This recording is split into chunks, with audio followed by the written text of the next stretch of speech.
first year when I started really radically changing my life, I'm working around the clock day and night. I was skinny anyway. In high school, I turned sideways. They called me absent. I'm skinny. Tried to play football and almost got killed. Settled for basketball, less violent sports, but I've been skinny all my life. But that first year, I'm thin anyway. I lost some more weight. I'm a walking shadow. I was so caught up in changing my life. My income multiplied by 2 and then multiplied by 5 and everything's happening. But I almost lost my health over it. Suddenly one day it dawned on me, what if I got rich and too ill to spend it? Wouldn't that be foolish? And I thought, okay, let's talk about setting goals. When I first met Earl Schoaf, not long after we had met each other, he asked me, Mr. Rohn, maybe here's one of the best ways I can help you. He said, let me see your current list of goals and let's go over them and talk about them. He said, I've got the experience. And he said, let's do it. And I said to him, I don't have a list. He said, wow, you don't have a list of your goals? I said, no. He said, well, if you don't have a list of your goals, he said, I can guess your bank balance within a few $100s, which he did. And I thought, isn't that something? Then I said to him, you mean if I had a list of goals, it would change my bank balance? He said, drastically. So that got my attention. And all those years ago, I learned how to set goals. Now let's make these notes now on setting goals. The promise of the future is an awesome force.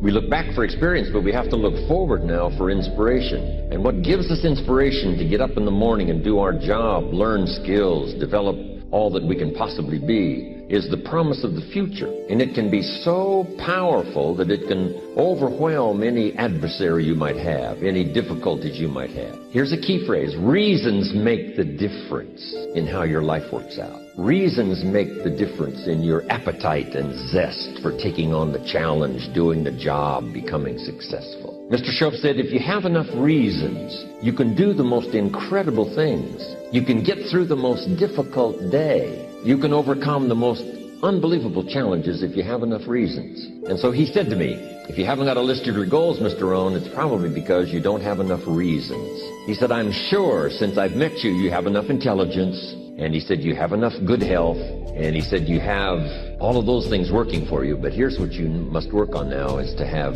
enough reasons. Looking into the future, developing reasons. So now make these notes. We're primarily affected by 5 things. Number 1 is the environment, the political environment, the social environment, the physical environment. Whatever surrounds us affects us. The city, the country, the countryside, the village, the office, the people. We're constantly affected and shaped by our reaction and decision making. A lot of it depends on the environment. And for the physical environment, we all need to pay attention to that. Make every contribution you can. It's one little small planet. Remember those first pictures from space, looking back on Earth? It looked so fragile. It looked so small. We thought, wow, so many people live there. How can that be? We must take care of it.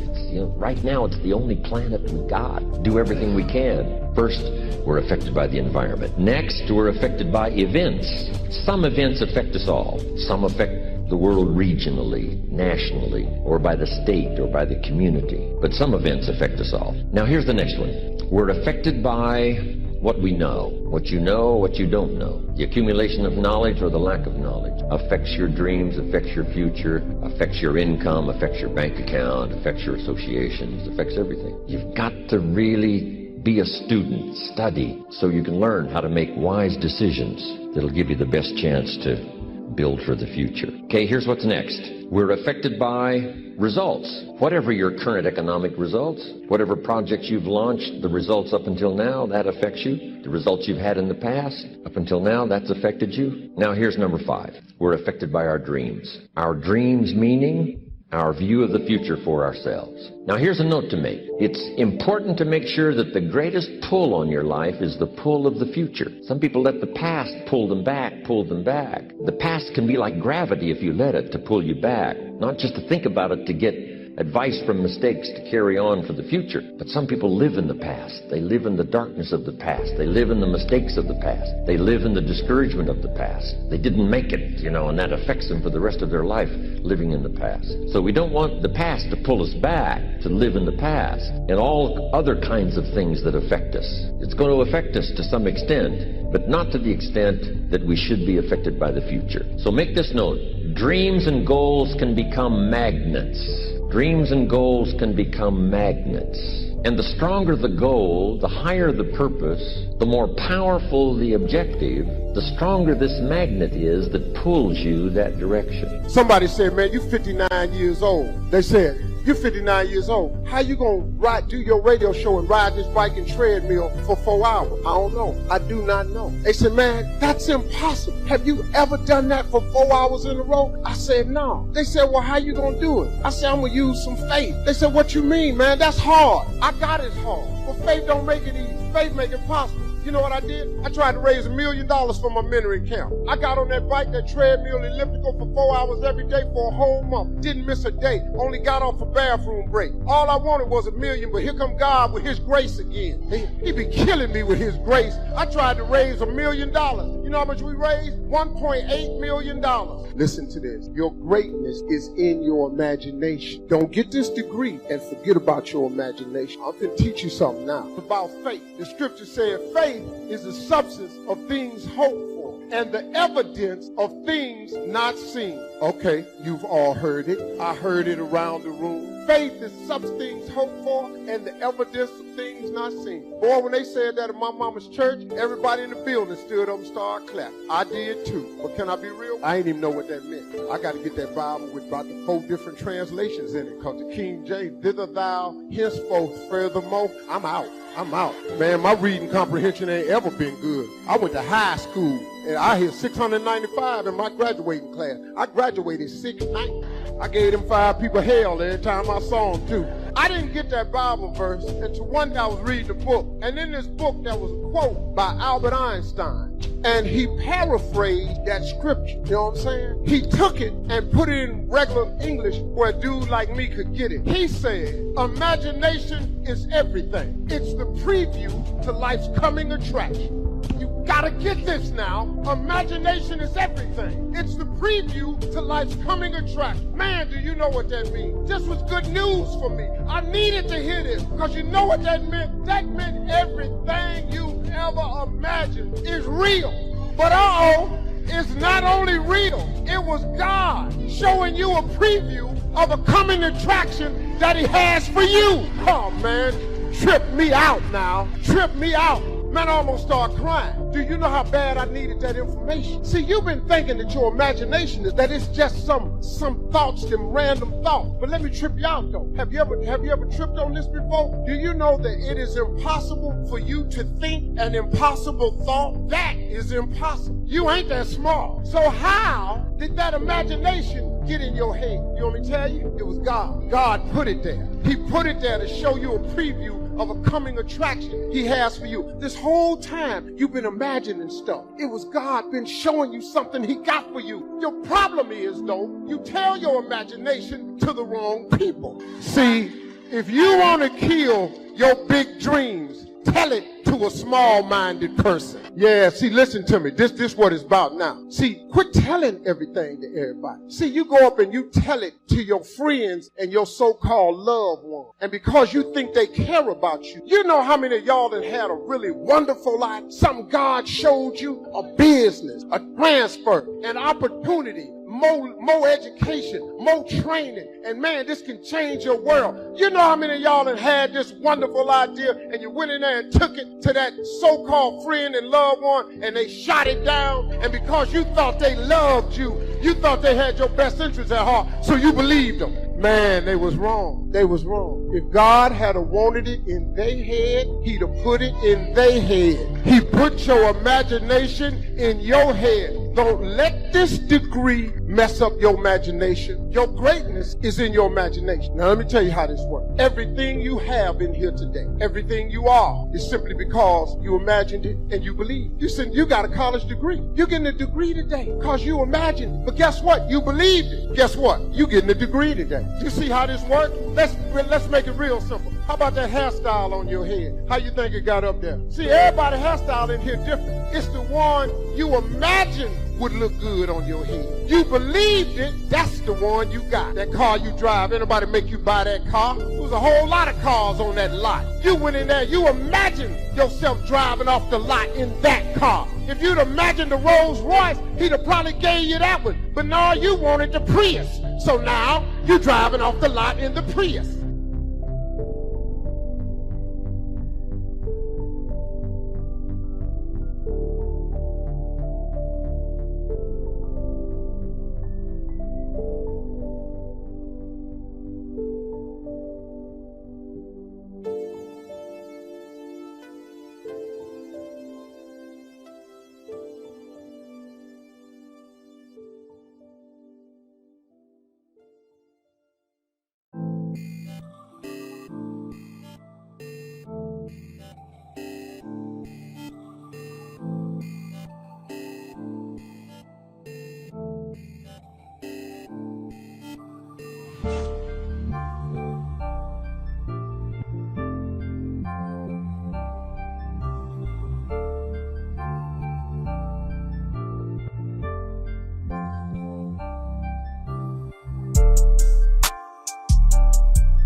Your future is going to be what you make of it.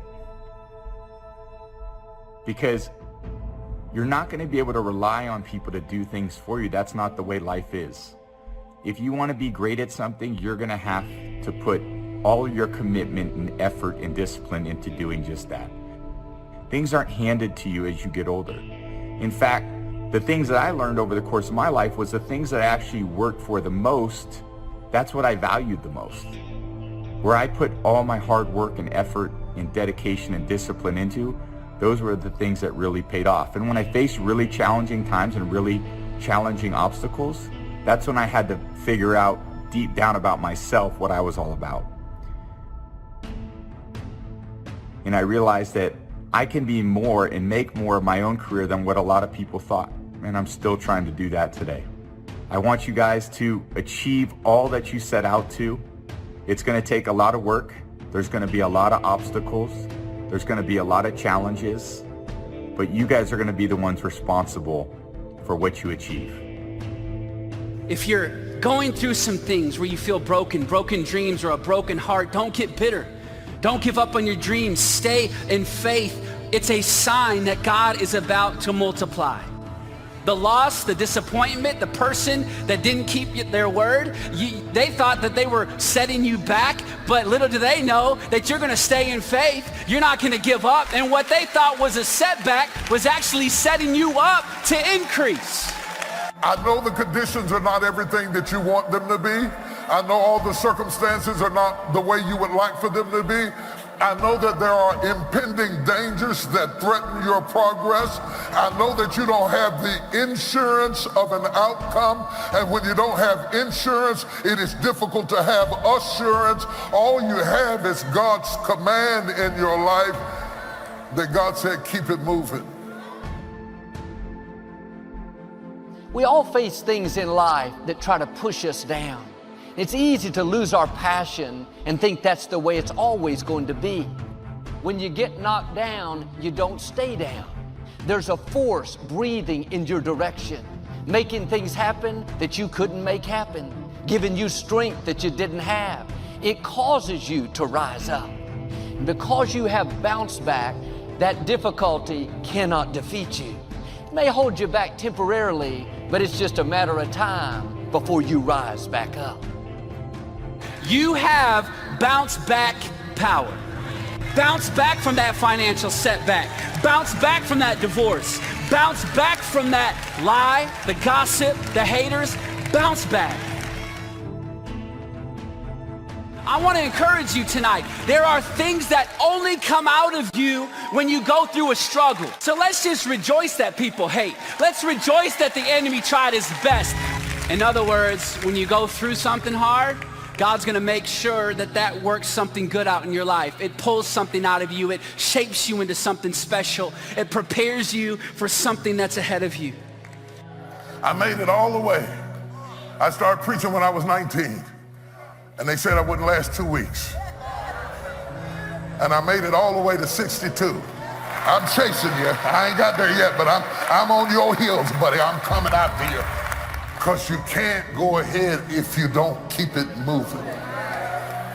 So I kept it moving when I was broke. And I kept it moving when I had some money.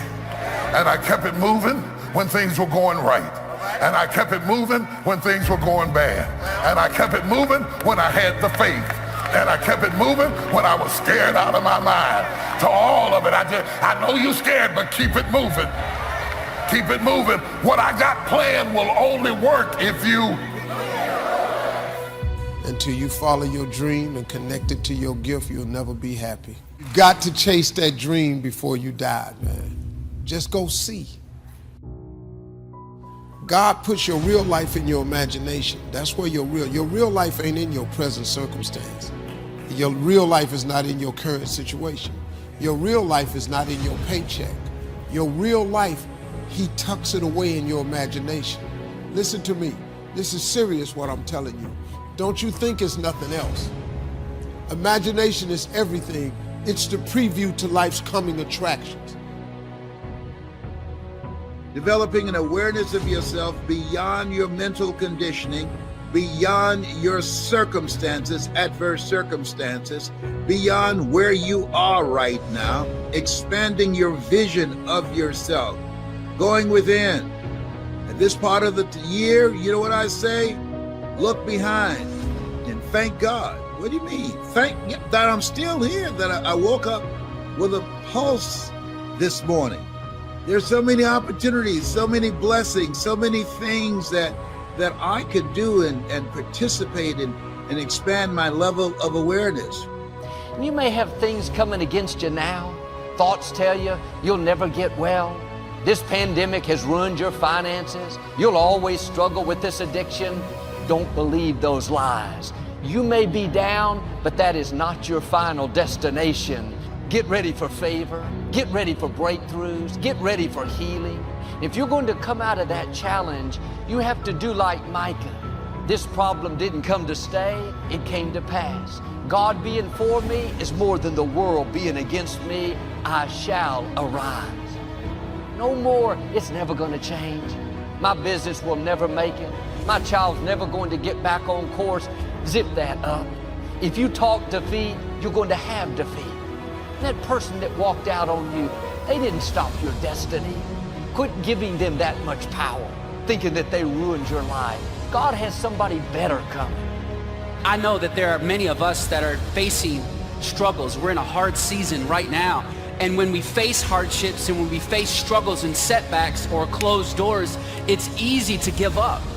It's easy to want to cash in the dream and walk away from it. But I'm here to encourage you tonight that it isn't the end. Just because it's hard doesn't mean it's the end of something. Think of a seed. For it to become everything it's designed to be. For what's on the inside of that to fully come out and blossom, it must come off the comfortable shelf and it must be placed into a dark place, a hard place for it to germinate and for it to become everything it's created to be. See, just like a seed, there are things in your life, there's dreams and there is potential on the inside of you that God has put in you that can only fully come out. Your potential can only be fully realized through a hard season. By going through some struggle, by experiencing a closed door, by going through a season where you don't feel God, or going through some heartbreak, going through some trials. These seasons actually pull out the best in us. We need to sometimes to be reminded of what we don't know right now, because sometimes life can knock you senseless. That's why we are taught, judge not according to appearances. It might look like it's over. No, it's not. No, you were born to win. You were born to win. You are winning. You got here winning. I want you to tap into your courage, because in the newness of life, and your life would be a new life, if you're not happy, if you're not new, if you haven't changed, if you have not made a commitment to embrace a higher standard on how you show up and your choices that you make and the life that you're living and the relationships that you're surrounded by, this is a time you have to be vigilant, but this is the time you have to rethink. Hey, this is radically different. And so I've got to be radically different to accommodate, to take into account of what's happening and what's going on. Millions of jobs being lost. So that means there's a small number of jobs out there because the economy has changed and businesses are going under. That's why I'm sending out this choosing your future. You want to choose your future. You want to listen to things that feed you, feed your faith and allow your doubts to starve to death. Feed your creativity, free and feed your initiative and build your courage so you can make some tough decisions, because right now you've got to make some tough decisions. A person who has purpose in their life, they have something to go for, some meaning. For some people it becomes a magnificent obsession. And for you and I, maybe it doesn't need to be that dramatic as a magnificent obsession. But it has to be something that does something to us, something that pulls us, especially into the future. You know, there are many influences on us. One is the influence of the past. Some people are always pulled back by the past. Some people are always pulled aside by the distractions. But here's what's powerful. If you have a list of high purpose in your life, it pulls you toward the future. And the more powerful the purpose is, the stronger it pulls. If you don't have these strong purposes for the future, it's easy to get swallowed by a bad day. It's easy to be almost annihilated by a poor month. And it's easy sometimes to almost disappear beneath the waves of a year that goes backwards if you don't have something to pull you beyond that year. So if you want something to pull you through all kinds of challenges, all kinds of difficulties, and things that come at you, you got to have something on out there, beyond today, beyond next week, beyond next month, beyond this year. And the clearer it is, the stronger it pulls. It also creates imagination. It gets your mind working on how to achieve that purpose. And if your mind will work, and if your heart works, and if your spirit works, and if you have good input, like good ideas, I'm telling you, there isn't anything you can't accomplish. So everything that you do is habit forming. And that includes hitting the snooze button. That includes sitting on the couch. That includes eating donuts. It's all habit forming. You know what else is habit forming? Discipline. Setting the alarm and getting up. Going and working out. That stuff is all habit forming too. I recommend you form some disciplined habits. How much longer are you gonna wait? How much longer? You're gonna wait another 30 seconds? You're gonna wait another minute? You're gonna wait another hour? Maybe we'll start in a couple hours. You know what? How about I just wait till tomorrow? You're gonna wait till tomorrow? You're gonna wait another week? You're gonna wait another month? How much longer are you gonna wait? I say no more waiting. Nothing you face can keep you from your purpose. No pandemic, no sickness, no addiction. The enemy may have done his best, but his best will never be enough. You got to put your foot down. This is the place where we are. You got to put your foot down to yourself and say to yourself, I'm better than this. I'm better than the behavior that I've been choosing and how I've been representing myself. I'm better than this relationship that I'm in where I'm dying together rather than living together. I'm better than the circumstances where I am. I've lost my job. I've lost my business, and I'm better than the adversities that are looking me in the face that are about to get smacked down. It's not going to stop me. Are you kidding me?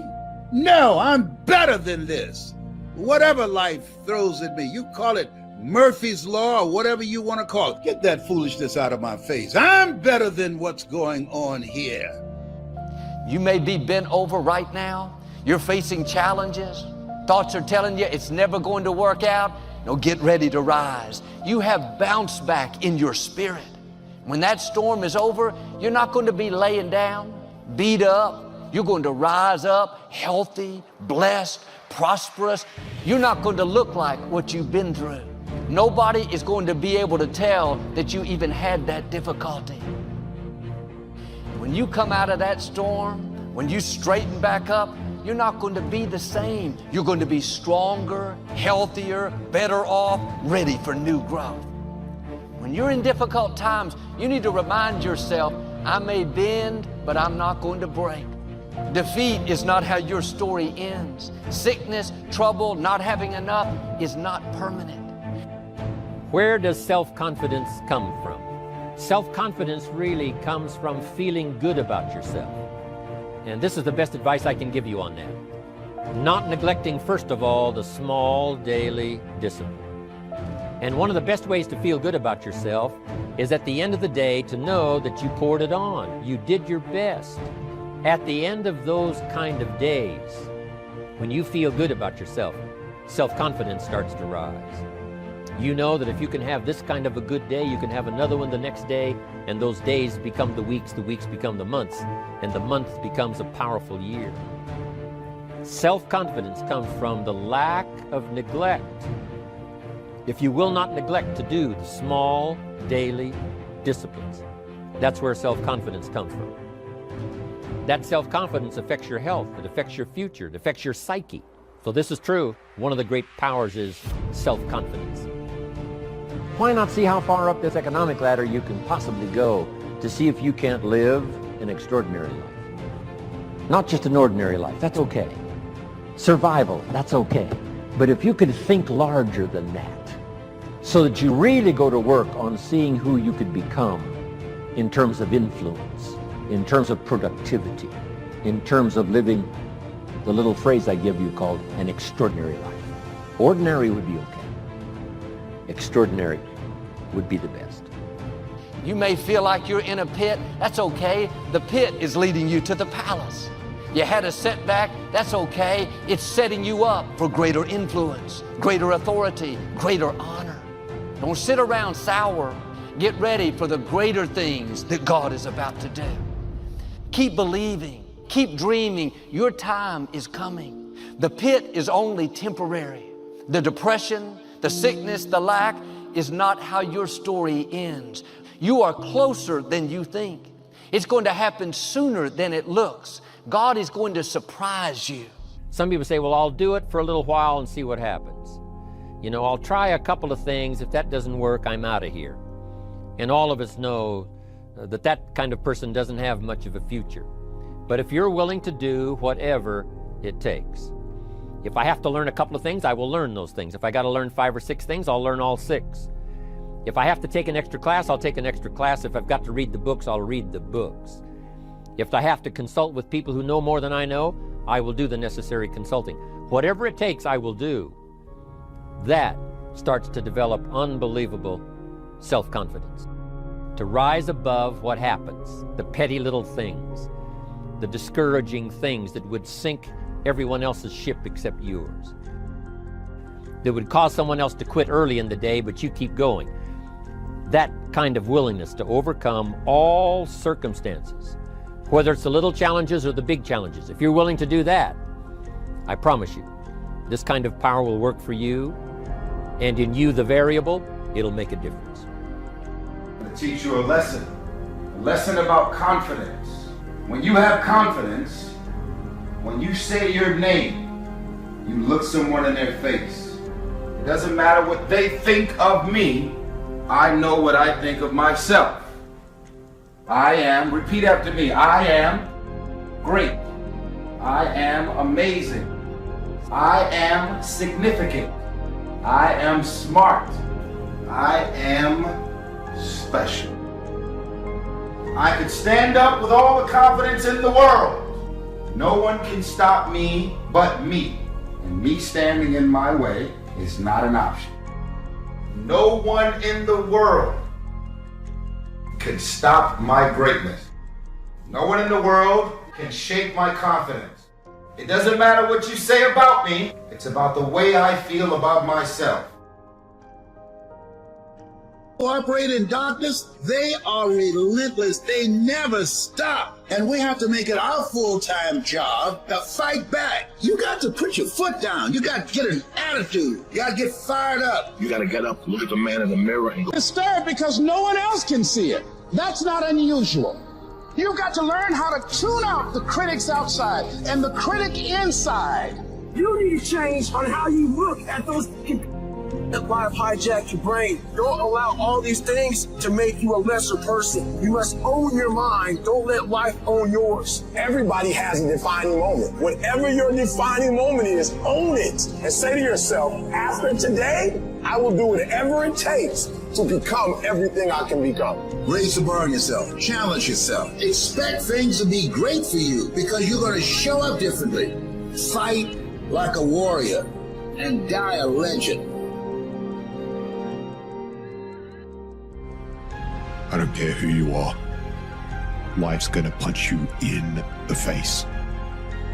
In time of adversity, you don't have an obstacle to deal with. You have a choice. You can suffer or you can choose to do whatever you need to do to liberate yourself, whatever you need to do to reinvent yourself, whatever you need to do to overcome whatever you are stuck in right now.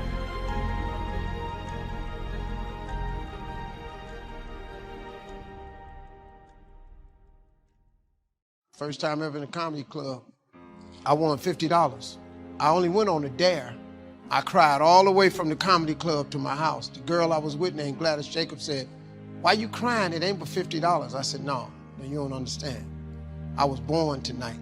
But I've been asking God my whole life, what's my purpose? I need to find something that I do. I won $50 first time in a comedy club. I went to work the next day, October 9th, and quit my job with $50 in my pocket. Married, twins, $50. My ex-wife said, you can't do that. That's foolishness. Her mother told me, you're not even funny. My mother told me, boy, you don't do stuff like that. You work like your daddy and your brothers. I said, no, Mama, this is what I was born to do.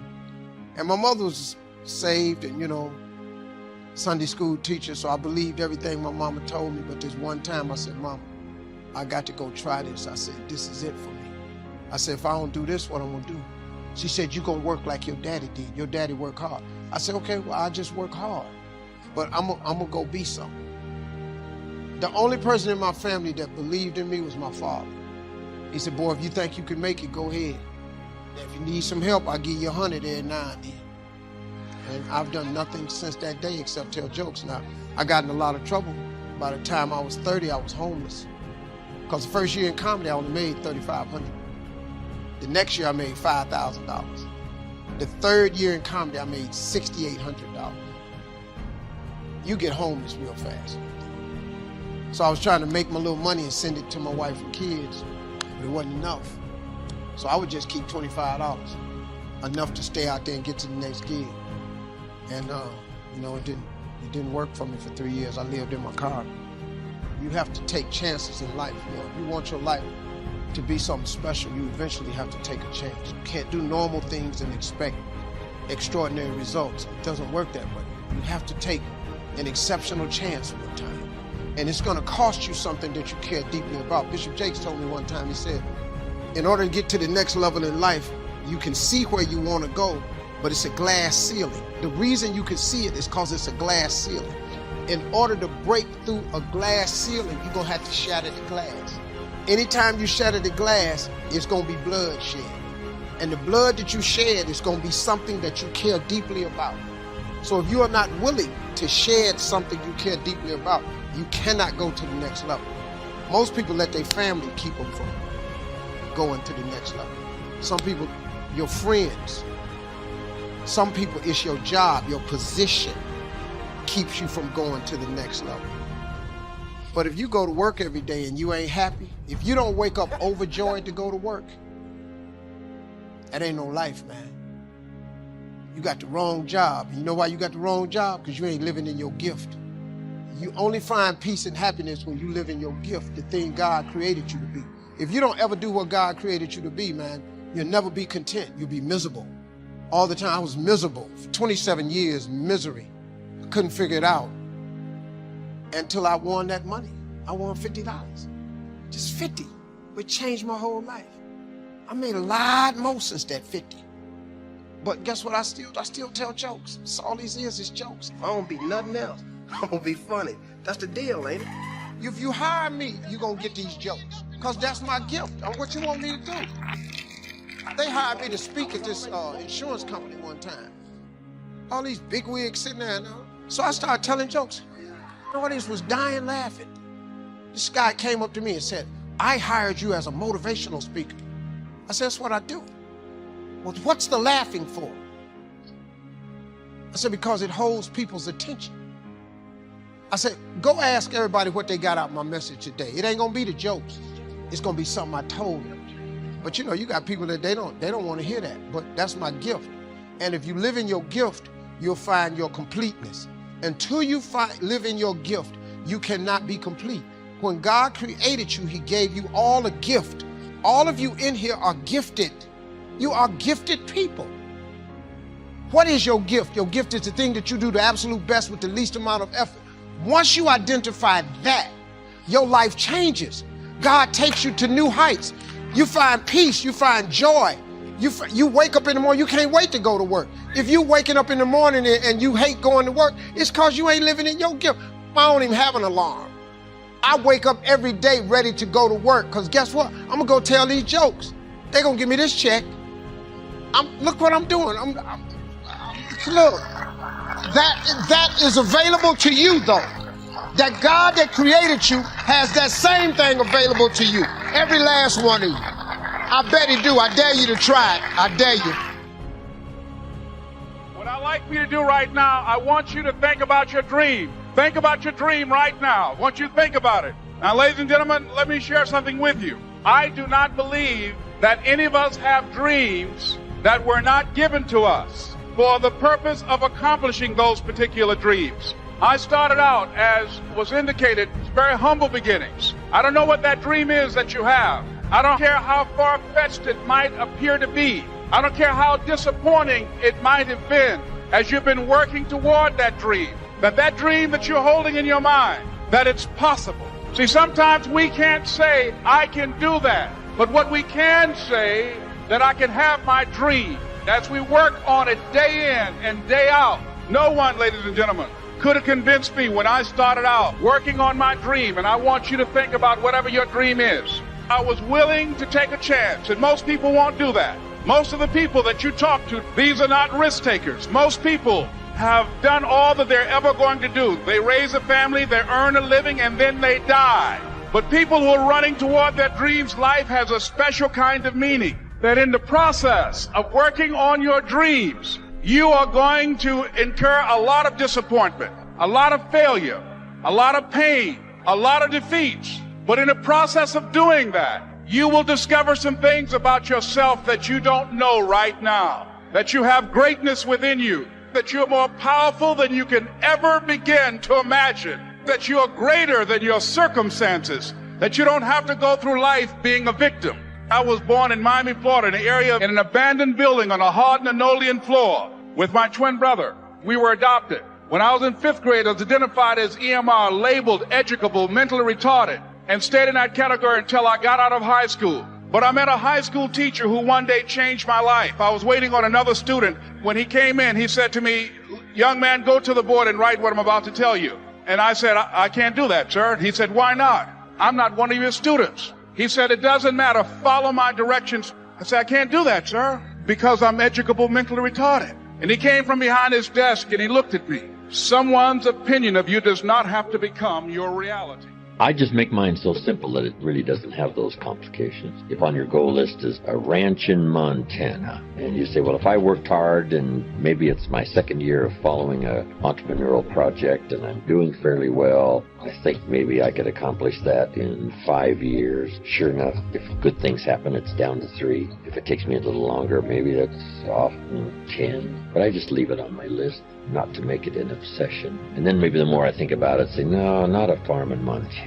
You know, an apartment in New York on Park Avenue. I think I'll change to that. I think that makes it easier. Let that inspire you. If goals inspire you to higher achievement of things and occasions and places you want to go and things you want to see and people you want to meet, if only a little of it comes true, but all of it served as inspiration along the way to do better and work harder, and say maybe some of these goals will be closer than I thought now, it looks exciting. All of that serves you well. Who cares how close you got? Who cares if you set 200 goals and only got 10? It doesn't really matter. And I think if you make it that easy on yourself, tear up the list if you want to, start over. I've gotten some better information now. I'm not going to go for that.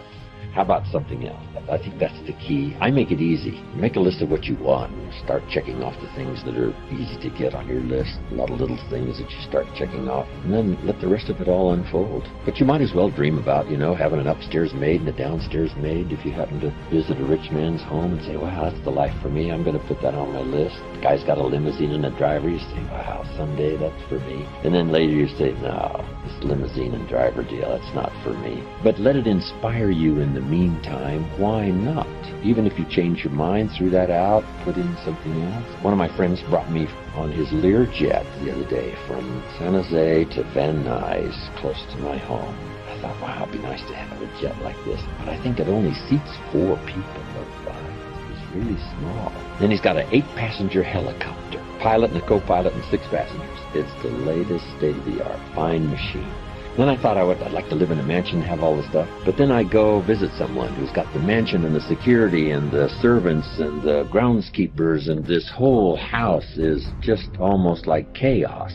And you have a cup of coffee and you drink it and you can't even set your own coffee cup down. Somebody comes and takes it away. And I say, with my temperament and style, this is really not for me. I've got to live a little more simple life. But for someone else, a house full of servants and groundskeepers and security and the whole entourage, that's for them. But if they wanted it and later changed their mind to live a little more serene life, then that's okay too. Did you ever get that mansion on the hill with all those servants that, yeah, I went for that for a while, but you know, the more I went to some places where people lived like that, the more I thought, no, this is really not for me. Having my fishing line in a tranquil stream in Montana, I think now suits my style a little better.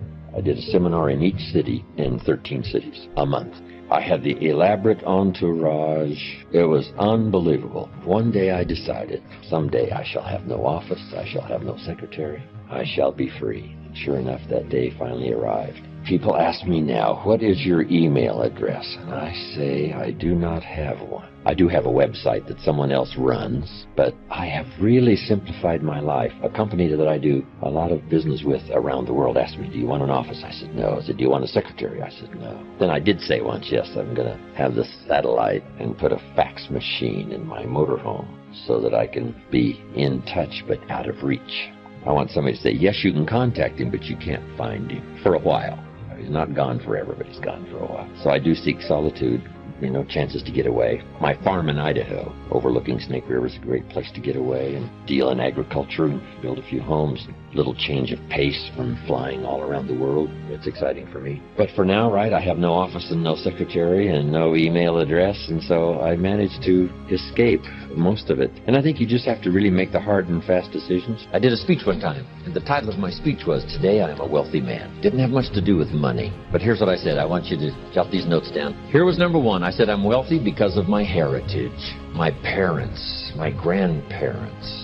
My grandmother studied nutrition, passed it on to my mother. Back in those days when my mother studied and practiced nutrition, she was called like a health nut, right? Do you go back that far, right? Your parents or grandparents? They were called health nuts. They were studying vitamins and they were studying this.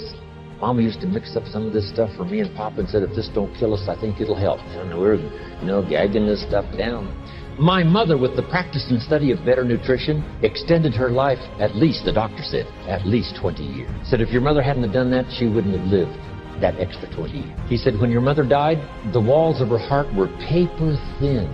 He said how she lived this last 20 years is incomprehensible. And then I told him, Mama used to do all the juices, had the distiller to distill the water, all the stuff that was considered kind of kooky, right? Back in the 40s and the 50s and 60s. Herbs and twigs, something to smoke. But Mama did all that stuff. Extended her life over 20 years. My father lived to be 93, never had a major illness. I've never had one. Passed it on to my children, my grandchildren. Unbelievable. My heritage, what's that worth? It's worth a fortune. So you got to contemplate every once in a while your blessings, and part of your blessing is your heritage. Next is the heritage of your country. We that come from the free country. Engaging in enterprise to start with $1 and make a fortune, become a millionaire. What value is that heritage? It's unbelievable. We enjoy the benefit of courts we didn't start. We enjoy the benefit of laws we didn't create. We enjoy the benefit of learning institutions we didn't found. We enjoy the benefit of medicine we didn't discover. Wow, heritage. Next, I said, I'm a wealthy man because of my experiences. Experience makes you rich. Here's what you must treat your experiences as commodity. You must treat your experiences as high value. You must treat your experiences as capital so that you can invest in the future what you've learned in the past. My experiences now have taken me around the world. A birthday celebration last year, right, in 16 cities. It was one of the most unbelievable experiences of my life. A group got together in Italy and gave me a helicopter tour of Sorrento, Naples, Vesuvius, the Isle of Capri, Pompeii from the air. Unbelievable experience. God is not going to let the opposition delay you from your destiny. He has already scheduled your destiny moments. It may feel like you're falling behind. The opposition is holding you back. Stay encouraged. At the right time, that adversity is going to hurry out of your way. Red seas can't keep you from your purpose. God knows how to part those waters. Legal situations, companies that seem bigger, stronger, they can't stop God's plan for your life. It may feel like you're stuck. You don't see anything improving. Don't worry. God knows how to do a quick work. It can happen suddenly.